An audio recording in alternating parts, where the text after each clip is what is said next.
Welcome to 2020 Talks, where we track the 2020 elections in uncharted territory. The litigation noise that has been filed has proved to be without merit. There have been no findings of any sort of widespread fraud that would undercut this election. Janet Napolitano, former Arizona governor and director of Homeland Security under Obama, joined other voices calling for the General Services Administration to sign off on the official transition. Judges across the country appear increasingly frustrated with the lack of evidence in election-related Trump lawsuits. 4 Republican lawsuits were dropped yesterday in Georgia, Michigan, Pennsylvania, and Wisconsin. Trump's own national security advisor, Robert O'Brien, said it appears the president has lost the election, promising a, quote, very professional transition from the National Security Council.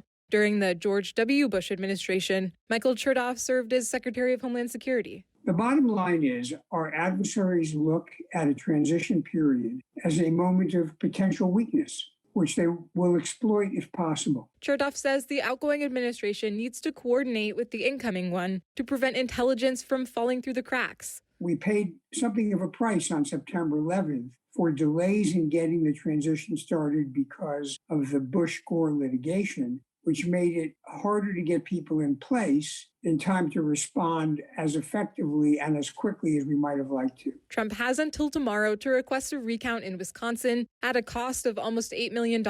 Georgia's recount is 2/3 of the way through, and Biden still leads narrowly. Republican Secretary of State Brad Raffensperger told the Washington Post yesterday he's been pressured by other Republicans, including Senator Lindsey Graham, to, quote, question the validity of legally cast absentee ballots. Despite the hurdles, Vice President-elect Kamala Harris says their team is hitting the ground running. Because we all know the challenges facing America today are great. The American people deserve no less, and we don't have a moment to waste. The daily average for new COVID-19 positives is now up 80% from 2 weeks ago. As state lawmakers begin implementing another round of coronavirus restrictions, Biden urges Congress to take action. Congress should come together and pass a COVID relief package like the HEROES Act that the House passed 6 months ago.